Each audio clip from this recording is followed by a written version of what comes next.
Well, namaste, everyone, and welcome to Expanding Consciousness. I am Kira, and am truly honored that you have chosen to be here today. You know, this is a really special day, and part of the reason today is so special is because once again, we are honored, we are blessed, I am humbled that we are joined by Hank Luria. And Hank, I just want to say first and foremost, thank you for joining us today. I'm so grateful you're here. It's an honor. Thank you. Kira, thank you. Community. Thank you. And I want you to remember, those of you that may not have been here last week when Hank offered us extraordinary wisdom, and make sure you go back and watch part 2 from last week. But, you know, it was Hank and I that have been traveling throughout Southeast Asia, and we've been talking about this. This series started. Hank's going to share more. And we were welcome to spend time among so many beautiful different shaman and cultures and hike through some crazy stuff and rubber forests. It was amazing. And one of the things that's important to recognize is that Hank is a direct and significant lineage holder of the ancient mystical lineage as called forward through Isaac Luria. And this is important because you're all lineage holders, right? We are all lineage holders carrying. And, you know, it was in the 1500s that Isaac Luria, Rabbi Luria, was considered one of the most famous mystics that ever existed, and really called forward quite a bit of energy around the Kabbalah. As a matter of fact, he's considered the father of the contemporary Kabbalah, and his teachings are referred to as the Lurianic Kabbalah, which I have been studying. And I want you to just remember one thing and go back last week and listen to everything that I shared about Hank and his background and Archangel Zadkiel. For those of you that I am honored and blessed that have known me over the past 20 some odd years on the air, Archangel Zadkiel is my guiding light. And so it's really extraordinary that the angel of mercy and compassion, Archangel Zadkiel, who sits in the 4th Sephirah of the Tree of Life, who is part of that, representing that moment right now, made sure that Hank and I somehow found each other. And this is important because right now, this is a divine intersection. And this divine intersection has really been orchestrated by the divine realms. And today, Hank is joining us again because we've been having some deep conversations about consciousness and revelations and things that have come forward. And, you know, Hank, I don't think that I could say anything any better than you could. So I'm just going to invite you to jump in and join us today. Thank you, Kira. You're welcome. And again, thank you, the community. I'm so honored to be here and to share awarenesses, teachings, and lessons that I've received. Today, I'd like to share with you this session titled The Forgotten, a journey into the distant and not so distant past. Whew. Yeah. A lot. I'm breathing with you. Thank you, Kira. This series of sharing beginning 2 weeks ago, first with forgiveness, and then last week's show on peace, in combination with the next sharing of this series, collectively harnessing the divine galactic blueprint of humanity. Wow. I'm still I just want to repeat that. The divine galactic blueprint of humanity. Something Kira has shared with you all. Not with me yet, but hey, I'm there. And have been. So through these awarenesses, you know, these teachings, these lessons, coming through Kira and I, they are presented as a gift from above. You know, one that we are tasked to share with you, to share with all. As this is my purpose, you know, I'm clear. It is the reason I'm still here at this time and have been since the beginning. And that is to lead by example. And I encourage you all to take that in and lead by example. What I'm feeling, what I'm receiving, is that we are ready to embark on a deeper journey together. This next sharing, as well as those to follow, that Kira and I would like to offer the community, has potential, we believe, to exponentially expand awareness and self-ascension. Breathe that in. This next episode, as I mentioned, entitled The Forgotten, a journey into the distant past and the not so distant past. This sacred intention is an insight that may help better understand the significance of humanity, what is at stake, and the beauty that life has the capacity to present. What have we as a species learned?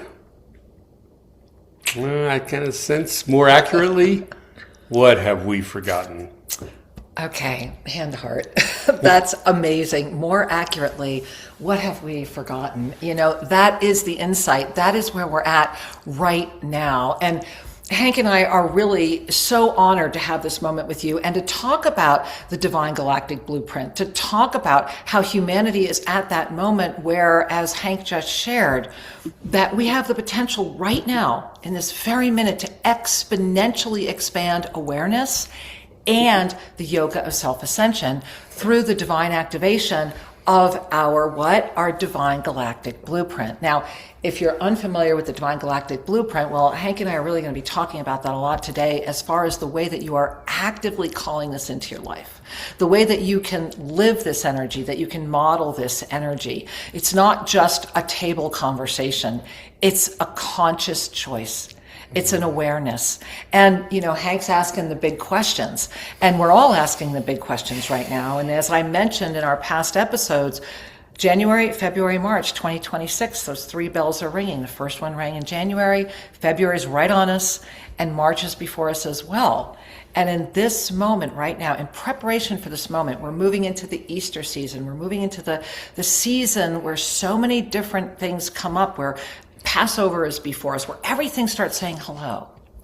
And in that energy, the one thing that I am asking, that I think we're all asking, is what have we forgotten? How did we get here?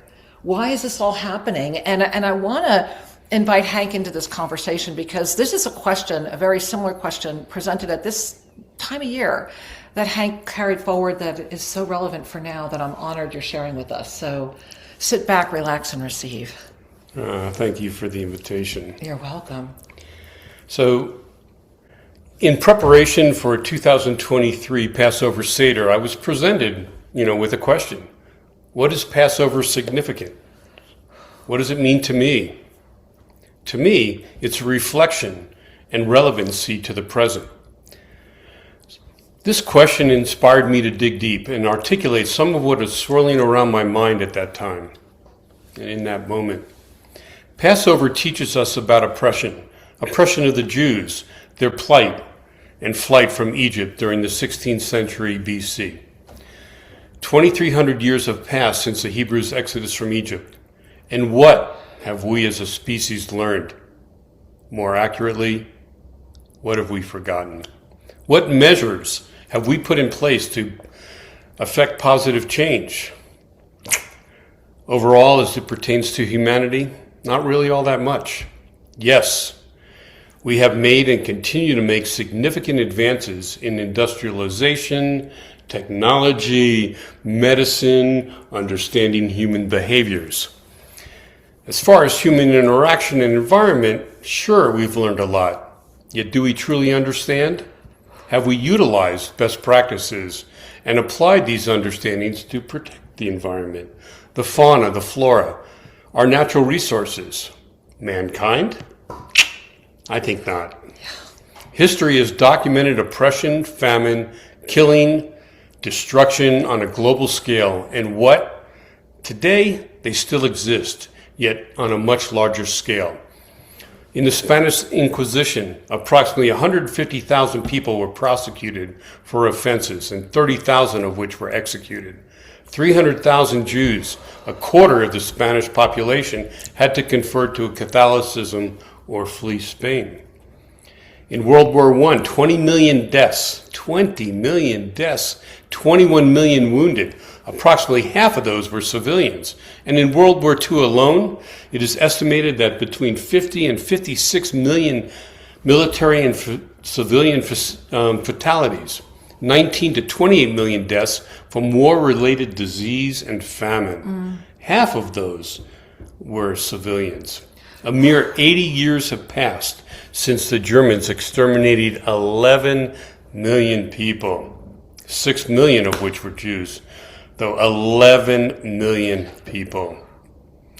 And in just the first 3 months of 2023, there have been 130 mass killings in the U.S. alone. Not to mention what's going on today.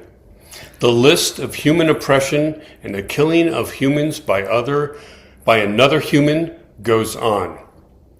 In the last 500 years, human activity has resulted in 869 species going extinct.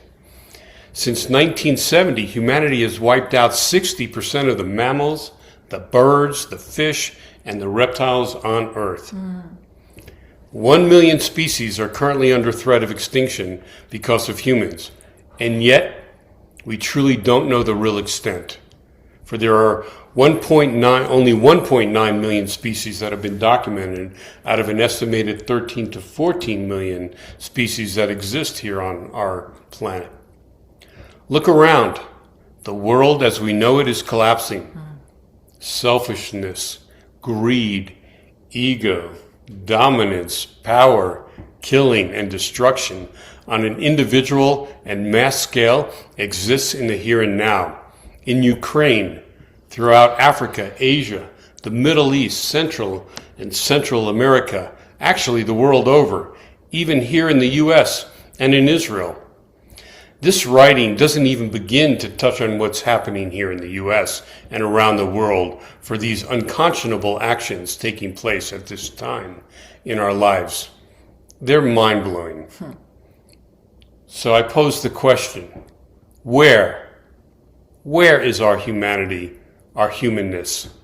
It is clear to me that as a species, we have not followed nor instituted the teachings of God, Source, our guides, the enlightened beings, past and present. I want to take a breath on that. I want to go back to something you just said because I think it's that important. Can I do that? Please. I'm going to go here, and here's what I want to say right here. Where is our humanity, our humanness? Really breathe that in. Where is our humanity? Where is our humanness? You know, when the lost books of the Essene first came through, it was in those books that it was revealed that there would come a time on this planet where people would say, where is our humanity? Where is the humanness? And it would be at that time when, for many, they call it Kali Yuga. For many, they call it the turn of the wheel. For many, they call it many things. But we are at that moment, are we not? And so the other thing that I think is so powerful here that Hank was just sharing that I want to really go back to is that we as a species, I think that's really important to remember. And to utilize that word species. It is important to remember all of that through that sacred sequence of incarnation, which brought us to where we are today, right? The divine galactic blueprint. So how do we activate our divine galactic blueprint? How do we call in this self-ascended presence? How do we live with that conscious awareness? That's the questions before us all, is it not? I'd like to take a moment and just talk about what Yes. Kira just said. We as a species. Yes. What does that mean? We are one of many species. We are not on a hierarchical nature or approach. Right. We are not better than thou. I am not better than thee. I am as you are. Exactly. And we are as one. And that is the gift, is it not? Because that's the calling in, that's the reminder, that's the knowing that this beautiful body of form that we get to play with, reverse age with, do whatever we want with this. Well, not everybody, only well, me with biscuits. That's true. but this is that moment. This is that moment to say yes to that eternal knowing that we are a species, but we are consciously aware of that, thereby free to be with it. And I want you to really consider this, that when we are in that oneness that you were describing right now, we do things because they're just the right thing to do. We break free of that victim awareness. We break free of that which says there must be an abuser, there must be a rescuer, there must be a victim, and we rise through the healing of that and become the teacher, the mentor, and the healer in our life experience. You know, when Hank first came forward today and we opened up, what we were sharing with you is that this is a series. And Hank and I have really been honored to have so much information and energy being shared about this series. And it began 2 weeks ago when we were still in the Mekong Delta in Vietnam. And it began on a boat. And here we are, we've been in Denver now in last week's show, and Hank's now joining us, and now we're starting again. And all the series that all these sharings are about moving into collectively harnessing our divine galactic blueprint of humanity, way beyond that which would seek to keep us separate in any way. And so this is that time, we've arrived at that moment where everyone seems to be worried and asking the questions and being very, very distracted. And that's part of why we're here. We're saying, hey, hi, we're not AI. We are right here. And so are you, or you would not be tuning in right now. And so as we look at the forgotten, this is where we started today, talking about that and really moving through that. And Hank, I love you bringing forward the bigger question. What have we really forgotten? In the knowing of what we have forgotten, we begin to remember. And that's the moment we're at. And in the moment of remembrance, we have a choice. It's like getting the greatest gift laid before you. And you wake up and go, oh, I have a gift. And then, do you open it? And then if you open it and you go, oh, look at this beautiful gift. This is a beautiful gift. Well, that's great too. But then what? What are you going to do with it? Right? Or are you just going to throw it away? Or are you really going to say, thank you for this gift? I'm going to work, come forward. Right now, we are the gift. One thing about the word gift. Yes. If you are present, gifts will present. A friend, someone that you just meet, will share something that will be an insight. And if you're present, you'll pick up on it and can grow from it. It's like, those are those aha moments. So I encourage you not only to be curious, to be present. I love that, Hank. I really do, because indeed, that's how we move into that beautiful state of remembrance. And, Hank, as we move forward today and are really wrapping into this energy of the forgotten and moving into the next few shows, I would love you to share with us and offer us some more perspective. Yeah. Wow. That's a tough nut to follow. I just want to share that this information that I share with you, I share it with the hope that each of us more acutely understand the gravity of the situation we face, and in prayer for real change. Is there hope? I believe there is. I have hope that through conscious practices, we can make a difference. For me, as I mentioned last week, it begins with being present, moving to awareness, then integrating intention, and ultimately, through intention, achieving transformation or transcendence. What does it look like to you? A question to ponder, possibly act. Consider. Follow your heart. Be aware of where it leads, and express. Let's just take in a breath on that. So I'm going to invite you all, bring your hands to your heart right now and take in a deep, deep breath going through your nose. Exhales with a smile. Remember, when we exhale with a smile, we send a signal to the soul. There it is. Follow your heart. Be aware of where it leads and express. We are at that moment collectively. It is the time. And we are excited to be with you again next week as this journey continues. Hank, I thank you again for your wisdom and your grace and your beauty. Namaste. And thank you all for joining us. See you soon.